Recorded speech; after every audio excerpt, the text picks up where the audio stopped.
What's the creepiest bullet you accidentally dodged? Story 1. I still think about this sometimes when I'm standing in totally normal places, like Costco, just holding a rotisserie chicken, suddenly remembering I almost got Final Destinationed in rural Arkansas for like $40 in a helicopter selfie. Me and my buddy were at this little backwoods music festival, absolute chaos already. Shirtless dudes playing bongos at 2 p.m., somebody definitely selling mystery gummies out of a cooler, you know the vibe. They had helicopter rides going over the woods, and I was hyped as hell for it. We get in line, and there's 3 people ahead of us. Helicopter seats 4. Perfect, right? Except I wanted to ride with my friend, so when this random dude got behind us, I was like, nah, man. You go ahead so we can catch the next one together. Dude was happy as hell too. Biggest mistake that wasn't a mistake of my entire life because that helicopter took off and crashed. Everybody died. Or, okay, wait, apparently one guy may have survived. I've seen people online say he responded to the original post years later, which is insane if true.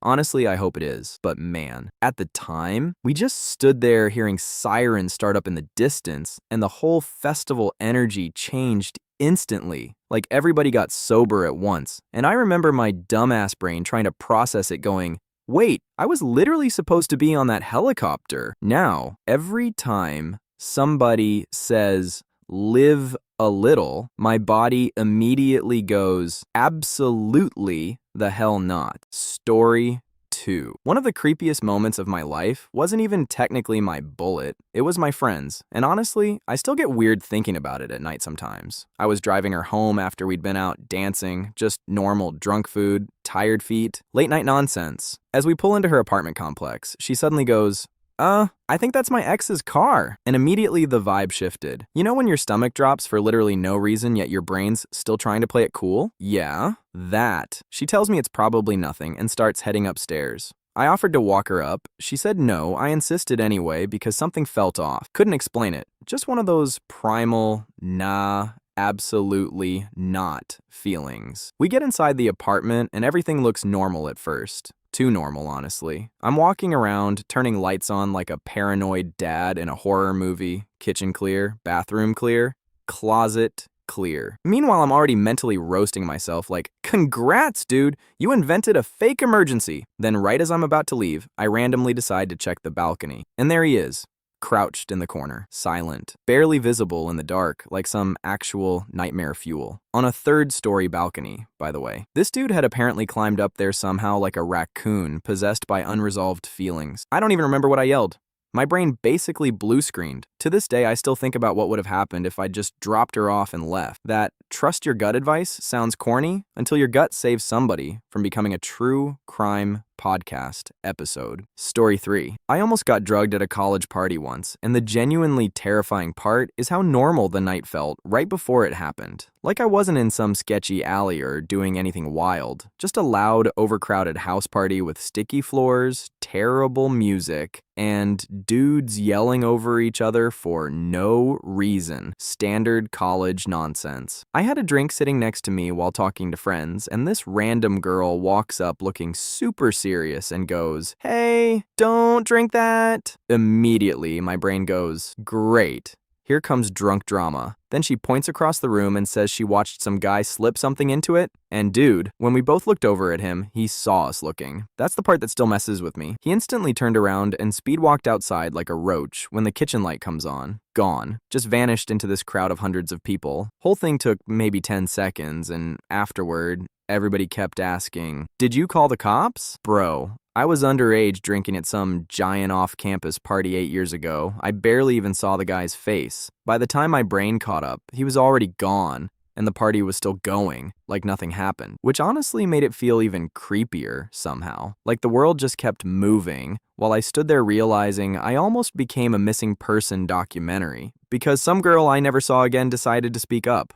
Whoever she was, I genuinely owe her my life. Story 4. We were fighting because my ex wanted me to drive his blackout drunk ass to get more alcohol. Dude was already slurring so hard he sounded like a haunted GPS. I said no. He lost it, threw his phone at me before storming out so the cops couldn't track him if he did something stupid, which, looking back, is such an insane sentence to hear from somebody and still stay in the relationship. Trauma really got me out here collecting red flags like Pokemon cards. At first, I figured he'd steal booze, pass out somewhere, whatever, but something felt wrong, like deep wrong. About 30 minutes later, I hear cop cars absolutely flying down the road, and my stomach just dropped immediately. Checked one of those local Facebook gossip pages. You know, the ones run by women named Tammy with eagle profile pictures, somehow getting police scanner updates before the police do. And there it was. He'd gone to his old job after getting fired and attacked an ex-coworker with a machete. Machete. And the worst part? My brain still tried to minimize it for a second. Like, well, maybe there's context. Girl, what context exists for machete behavior? He ended up getting a huge sentence because apparently this wasn't his first violent offense. Shockingly. And honestly, if I had gone after him that night, I fully believe I would have died before the end of 2020. Maybe sooner. I was already drowning in addiction, grief, codependency. All of it. Back then, I thought surviving meant keeping him calm. Turns out surviving meant finally letting him walk away alone. I'm clean now, except weed, which honestly feels like the universe letting me keep one emotional support leaf. Still dealing with the trauma though. Some of that stuff rewires you permanently, but I'm alive, and there was a version of my life where I absolutely wasn't. Story 5. I dated a guy for almost 5 years before I saw the switch flip. And when I say flip, I don't mean we had some dramatic, toxic screaming match. I mean like, 1 second normal vacation argument, next second his whole face changed in a way that made every survival instinct in my body stand up at once. It lasted maybe a minute. Maybe less, but it was enough. And listen, I am historically not a trust my gut person. I'm more of a maybe I'm overreacting person. Well, perhaps the red flag has a reasonable explanation, clown. But this time my brain went, absolutely not, girl run. So I did the most chaotic, responsible thing I've ever done in my life. Changed my flight, flew home mid-vacation, changed my locks immediately. Felt insane doing it too. Like I remember sitting in the airport thinking, wow, imagine if this turns out to be a misunderstanding and I just nuked a 5-year relationship because of one weird vibe. Nope. Turns out, this man basically had a factory-installed operating system for relationships. Same pattern every time. He'd date someone seriously, decide he wanted a new person, then suddenly become terrifying enough that the current partner would flee without asking questions. No breakup talks, no messy emotional closure, just fear. Efficient little psychopath business model, honestly. The weirdest part? I eventually became friends with 2 of his exes, because apparently trauma networking is a real thing now. And when we compared notes, it got genuinely creepy. Same love letters, same birthday gifts, same custom-made t-shirt.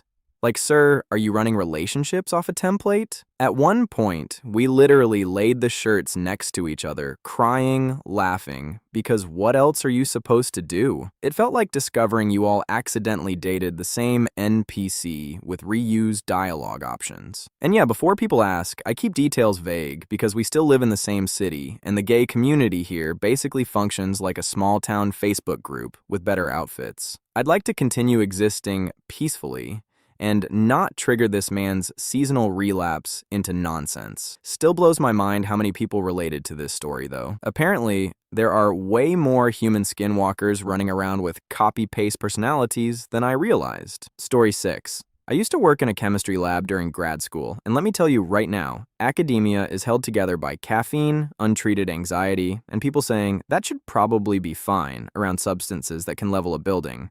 We had this one grad student who was way too casual with dangerous chemicals, like the kind of person who made you instinctively check your health insurance coverage after talking to them. Somehow, they never got kicked out, which honestly deserves its own Netflix documentary. One night we were both working late, and I decided to leave early for some school social event because I wanted free pizza and temporary emotional distraction. The safety rule was you're supposed to always have 2 people in the lab in case something goes wrong. Very comforting policy, considering something goes wrong in chemistry usually means local news helicopter footage. I told the other student I was heading out, and they said, yeah, I'll leave in a minute. Cool, fine, whatever. Apparently not.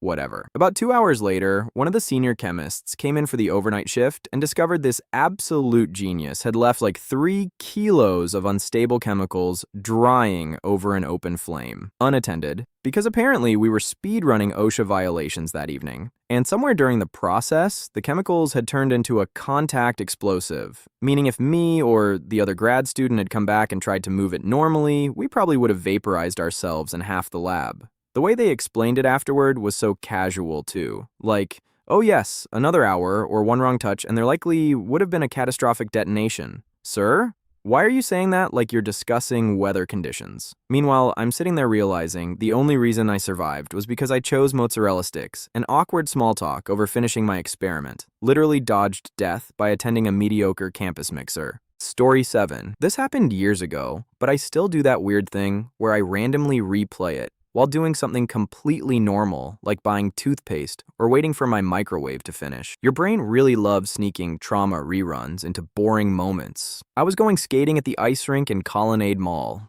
Parked the car, started walking in, normal day. Literally nothing dramatic. Then halfway to the entrance, I realized I forgot to move my bag into the trunk. And for some reason, my lazy ass actually turned around to do it. Which is funny because usually I'm the king of, it'll probably be fine. Like, I've absolutely left valuables visible in my car before and just prayed nobody felt ambitious that day. So I walk back, move the bag, head toward the mall again, and right as I'm getting near the entrance, the roof over the ice rink collapses. Not metaphorically, not part of the ceiling fell. The entire thing came down. Loudest sound I've ever heard in my life, too. People screaming, alarms going off, dust everywhere. Complete chaos instantly. And the part that really messes with me is the timing. We're talking maybe a minute difference, maybe less. If I hadn't remembered that stupid bag, I would have already been inside near the rink when it happened. For years afterward, I kept thinking about how tiny the decision was. Not some heroic instinct, not fate sending a sign from the heavens. Just me standing there going, ugh,